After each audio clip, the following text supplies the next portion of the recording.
яслаг сурагчдаа. Монгол улсын химийн олимпиад бол зөвхөн мэдлэг сорьсон тэмцээн биш.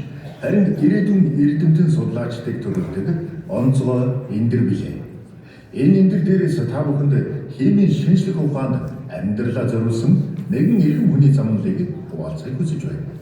Доктор профессор Намсрын Жавхлан төгсөн Овс аймгийн Зүүн Гол суманд 1979 онд төрсөн бөгөөд сурагч ахуй цагаасаа шинжлэх ухаанд дурлан химийн болон физикийн олимпиадад амжилттай оролцож байна. Тэрээр 8 дугаар ангийн сурагч байхдаа улсын олимпиадад амжилт гарган Монгол Улсын их сургуулийн лицейд урилгаар элсэн суралцсан нь түүний авиац чадварын анхны тодорхой илрэл байлаа.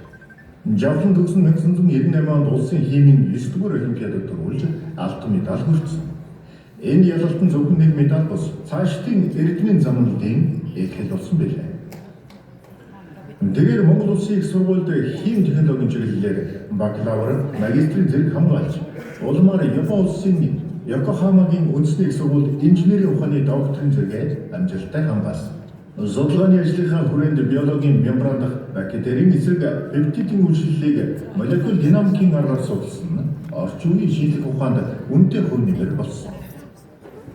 Шинжлэх ухааны салбар түүний гаргасан амжилтуудаас дурдвал олон улсын импакт фактор бүхий сэтгүүлүүдэд 20 гаруй өгүүлбэрийг хэвлүүлсэн.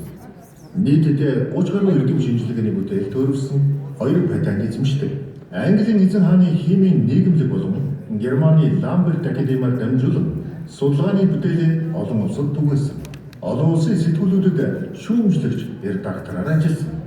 American Chemical Society, Minerals Research Society зэрэг нэр хүндтэй байгууллагын гишүүн.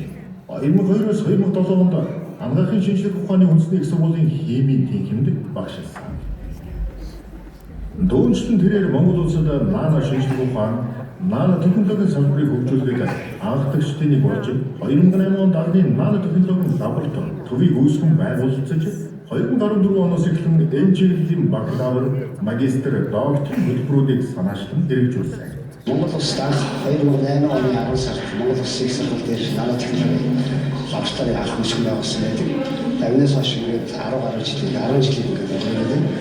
Энэ хооронд бид өнгөрсөн 10 жилд гарсан хийсэн үр дүнгээ хэлцэл мөн цаашид ирээдүйн ямар үйл ажиллагааг зохион байгуулалтаас бид нэрвэлгээ багхыг хийж байна. Түүний удирдлагаар 2 доктор, 20 гаруй магистр амжилттай хамгаалсан бөгөөд Монголын анхны нано шинжлэх ухааны бакалавруудыг бэлтгэн гаргасан нь онцгой гавьяа билээ.